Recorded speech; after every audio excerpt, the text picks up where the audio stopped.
turning English board games into Spanish board games. Part 4. The game is Clue.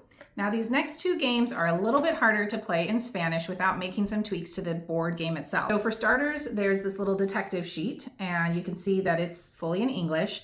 Now you could take the time and type it up and make this like in an Excel spreadsheet, and you could change it all to Spanish. So like obviously like the weapons, las armas, you could, candlestick, es candelabro, the dagger, la daga. The rooms, like the billiard room is la sala de billar. Now that's not really a word that they're probably gonna need to know often, but I use the word dining room almost every day, comedor. So that's like a helpful word. And you could also make those changes on the board itself. So you can see the name of the room is on each one, and you could make a label or put a piece of tape and put the right, or not the right, but the Spanish equivalent on the board itself. So those are one-time changes that you could make. And then kind of same with the cards.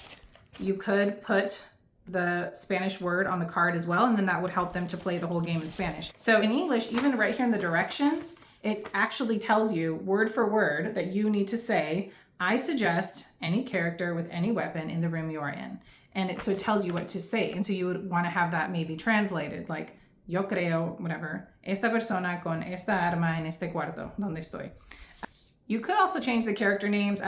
It's like Professor Green, so I think it's Professor, but Profesor Verde. You could change their names, or you could just keep the English names. We've actually had conversations about that there are Spanish equivalents of English names, but most of the time you don't change like a person's name. So for example, if your name is Michael, there's the equivalent in Spanish that's Miguel, but your name is Michael, it's not Miguel. So you can say it in Spanish, but that doesn't mean that you're actually translating it. So you wouldn't necessarily translate these characters' names unless you just wanted to for fun.